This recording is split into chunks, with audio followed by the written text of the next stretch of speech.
G'day, family. We made it. It is the end of January, the last day of January, and we are plowing through the book of Leviticus. Thanks for joining me. We'll be reading God's word together today as we are attempting to do this whole year. So let's get stuck in to God's word together. Here we go. If anyone sins, in that he hears a public adjuration to testify, though he is a witness, whether he has seen or come to know the matter, yet he does not speak, he shall bear his iniquity. Or if anyone touches an unclean thing, whether a carcass, or an unclean wild animal, or a carcass of an unclean livestock, or a carcass of an unclean swarming things, and it is hidden from him, and he has become unclean, and he realizes his guilt, or if he touches human uncleanliness, whatever sort the uncleanness may be with which one becomes unclean, and it is hidden from him when he comes to know it and realizes his guilt, or if anyone utters with his lips a rash oath to do evil or to do good, any sort of rash oath that people swear, and it is hidden from him when he comes to know it and he realizes his guilt in any of these, when he realizes his guilt in any of these, and confesses the sin he has committed, he shall bring to the Lord as his compensation for the sin that he has committed a female from the flock, a lamb or a goat for a sin offering, and the priest shall make atonement for him for his sin. But if he cannot afford a lamb, then he shall bring to the Lord as his compensation for the sin that he has committed 2 turtle doves or 2 pigeons, one for a sin offering and the other for a burnt offering. He shall bring them to the priest, who shall offer first the one for the sin offering.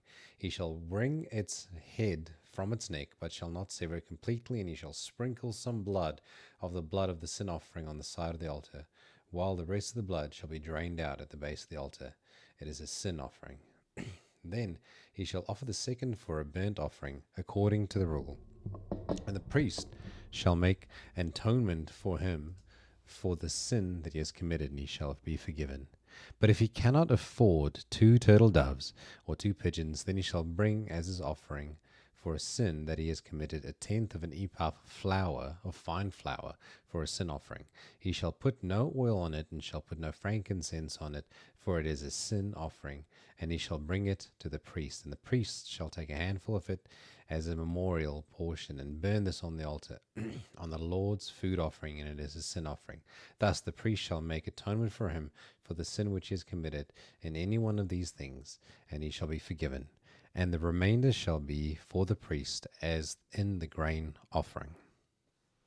The Lord spoke to Moses, saying, If anyone commits a breach of faith and sins unintentionally in any of the holy things of the Lord, he shall bring to the Lord as his compensation a ram without blemish out of the flock, valued in silver shekels, according to the shekel of the sanctuary, for a guilt offering. And he shall also make restitution for what he has done amiss in the holy thing, and shall add a fifth to it, and give it to the priest. And the priest shall make atonement for him with the ram of the guilt offering, and he shall be forgiven. And if anyone sins, doing any of the things that the Lord's commandment ought not to be done, though he did not know it, then realizes his guilt, he shall bear his iniquity, and he shall bring to the priest a ram without blemish out of the flock, or its equivalent, for a guilt offering, and the priest shall make atonement for him for the mistake he has made unintentionally, and shall be forgiven. It is a guilt offering. He has indeed incurred guilt before the Lord. The Lord spoke to Moses, saying, If anyone sins and commits a breach of faith against the Lord by deceiving his neighbor in a matter of a deposit or security, or through robbery, or if he has oppressed his neighbor, or has found something lost and lied about it, swearing falsely, in any and all of the things that the people do sin thereby, if he has sinned, and he realized his guilt, and will restore what they took by robbery, or what he got by oppression, or the deposit that is committed to him, or the lost thing that he has found, or anything about which he has sworn falsely, he shall restore it in full, and shall add a fifth to it, and give it to him to whom it belongs on the day that he realizes his guilt. And he shall bring to the priest as his compensation to the Lord a ram without blemish out of the flock, and its equivalent for a guilt offering. And the priest shall make atonement for him before the Lord, and he shall be forgiven of any of the things that one may do and thereby become guilty.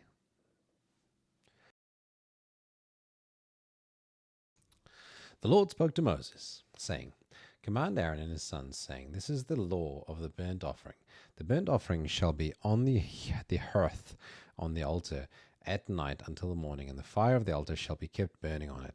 And the priest shall put on his linen garment, and put his linen undergarment on his body, and he shall take up the ashes to which the fire has reduced the burnt offering on the altar, and put them beside the altar. Then he shall take off his garment, and put on other garments, and carry the ashes outside the camp to clean the place. The fire on the altar shall be kept burning on it, and it shall not go out. The priest shall burn wood on it every morning, and he shall arrange the burnt offerings on it, and shall burn on it the fat of the peace offerings. Fire shall be kept burning on the altar continually, it shall not go out. And this is the law of the grain offering. The sons of Aaron shall offer it before the Lord in front of the altar, and one shall take from it a handful of fine flour of the grain offering, and its oil, and all the frankincense that is on the grain offering, and burn this as his memorial portion on the altar, a pleasing aroma to the Lord. And the rest of it Aaron and his son shall eat. It shall be eaten unleavened in a holy place. In the court of the tent of the meeting they shall eat it. It shall not be baked with leaven. I have given it their portion of my food offerings. It is a thing most holy, like the sin offering and the guilt offering. Every male among the children of Aaron may eat of it, as decreed forever throughout your generations. From the Lord's food offering, whatever touches them shall become holy. The Lord spoke to Moses, saying, This is the offering that Aaron and his sons shall offer to the Lord on the day when he is anointed, a tenth of an ephah of fine flour as a regular grain offering, half of it in the morning and half of it in the evening. It shall be made with oil on a griddle, and you shall bring it well mixed and baked pieces like grain offering, and offer it for a pleasing aroma to the Lord. The priest from among Aaron's sons, who is anointed to succeed him, shall offer it to the Lord as decreed forever. The whole of it shall be burnt. Every grain offering of a priest shall be wholly burnt, and it shall not be eaten. The Lord spoke to Moses, saying, Speak to Aaron and his sons, saying, This is the law of the sin offering. In the place where the burnt offering is killed, shall a sin offering be killed before the Lord. It is most holy. The priest who offers it for sin shall eat it. In a holy place it shall be eaten in the court of the tent of meeting. Whatever touches its flesh shall be holy, and whenever any of its blood is splashed on its garment, you shall wash that on which it was splashed in a holy place. And the earthenware vessel in which it is boiled shall be broken. But if it is boiled in a bronze vessel, it shall be scoured and rinsed with water. Every male among the priests may eat of it. It is most holy. But no sin offering shall be eaten from which any blood is brought into the tent of the meeting to make atonement in the holy place. It shall be burnt up with fire. This is the law of the guilt offering. It is most holy. In the place where they kill the burnt offering, they shall kill the guilt offering, and its blood shall be thrown against the sides of the altar, and all its fat shall be offered in the fat tail, the fat that covers the entrails, the 2 kidneys with the fat that is on them at the loins, and the long lobe of the liver that shall remove with the kidneys. The priest shall burn them on the altar as a food offering to the Lord. It is a guilt offering, and every male among the priests may eat of it. It shall be eaten in a holy place. It is most holy. The guilt offering is just like the sin offering. There is one law for them. The priest who makes atonement with it shall have it. And the priest who offers any man's burnt offering shall have for himself the skin of the burnt offering that he has offered. And every grain offering baked in the oven, all that he has prepared on a pan or a griddle, shall belong to the priest who offers it. And every grain offering mixed with oil or dry shall be shared equally among all the sons of Aaron. And this is the law of the sacrifice of peace offering that one may offer to the Lord. If he offers it for thanksgiving, then he shall offer with thanksgiving sacrificed unleavened loaves mixed with oil, unleavened wafers smeared with oil, and loaves of fine flour well mixed with oil. With the sacrifice of his peace offering for thanksgiving he shall bring his offering with loaves and leavened bread, and from it he shall offer 1 loaf for each offering, as a gift to the Lord, and it shall belong to the priest who throws the blood on the peace offering. And the flesh of the sacrifice of his peace offering for thanksgiving shall be eaten on the day of his offering. He shall not leave any of it until morning. But if the sacrifice of his offering is a vow offering or a free will offering, it shall be eaten on the day that he offers his sacrifice. And on the next day, what remains, it shall be eaten. But what remains of the flesh of the sacrifice of the third day shall be burnt up with fire. And if any of the flesh of the sacrifice of his peace offering is eaten on the third day, he who offers it shall not be accepted, neither shall it be credited to him. It is tainted, and he who eats of it shall bear his iniquity. Flesh that touches any unclean thing shall not be eaten. It shall be burnt up with fire. All who are clean may eat flesh, but the person who eats of the flesh of the sacrifice of the Lord's peace offering, while an uncleanness is on him, that person shall be cut off from his people. And if anyone touches an unclean thing, whether human uncleanliness, or an unclean beast, or any unclean detestable creature, and then eats some flesh from the sacrifice of the Lord's peace offering, that person shall be cut off from his people. And the Lord spoke to Moses, saying, Speak to the people of Israel, saying, You shall eat no fat of ox or sheep or goat. The fat of an animal that dies of itself, and the fat of one that is torn by beasts, may be put to any other use. But on no account shall you eat it. For every person who eats of the fat of an animal of which a food offering may be made to the Lord shall be cut off from his people. Moreover, you shall eat no blood whatever, whether of fowl or of animal, in any of your dwelling places. Whoever eats any blood, that person shall be cut off from his people. The Lord spoke to Moses, saying, Speak to the people of Israel, saying, Whoever offers the sacrifice of his peace offering to the Lord shall bring his offering to the Lord from the sacrifice of his peace offering. His own hands shall bring the Lord's food offering. He shall bring the fat with the breast, that the breast may be waved as a wave offering before the Lord.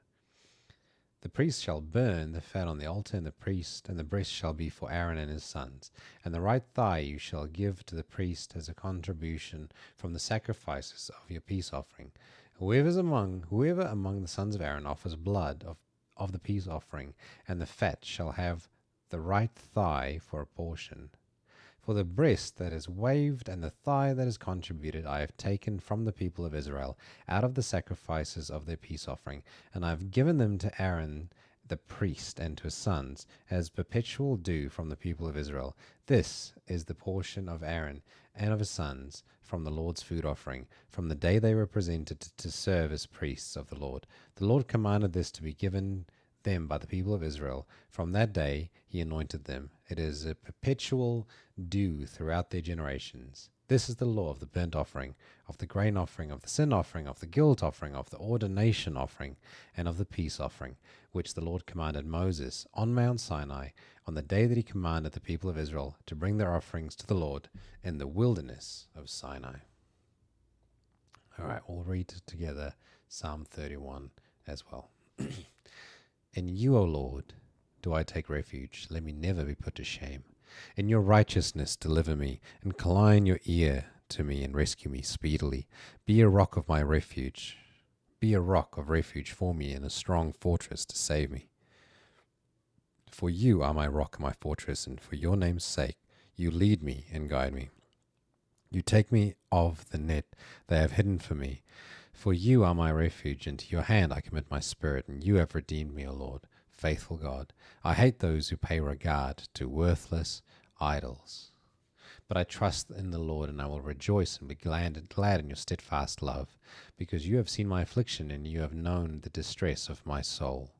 And you have not delivered me into the hands of my enemy. You have set my feet on a broad place. Be gracious to me, O Lord, for I am in distress, and my eyes is wasted from grief, my soul and my body also. For my life is spent with sorrow, and my years with sighing. My strength fails because of my iniquity, and my bones waste away. Because of all my adversaries I have become a reproach, especially to my neighbors, and an object of dread to my acquaintances. Those who see me in the streets flee from me, and I have been forgotten, like one who is dead. I have become like a broken vessel, for I hear the whispering of many, terror on every side, as they scheme together against me, as they plot to take my life. But I trust in you, O Lord. I say, you are my God. My times are in your hand. Rescue me from my hand of my enemies and from my persecutors. Make your face shine on your servant. Save me in your steadfast love. O Lord, let me me not be put to shame, for I call upon you. Let the wicked be put to shame. Let them go silently to Sheol. Let the lying lips be mute, which speak insolently against the righteous in pride and contempt. How, oh, how abundant is your goodness, which you have stored up for those who fear you, and worked for those who take refuge in you. In the sight of the children of mankind, in the cover of your presence, you hide them.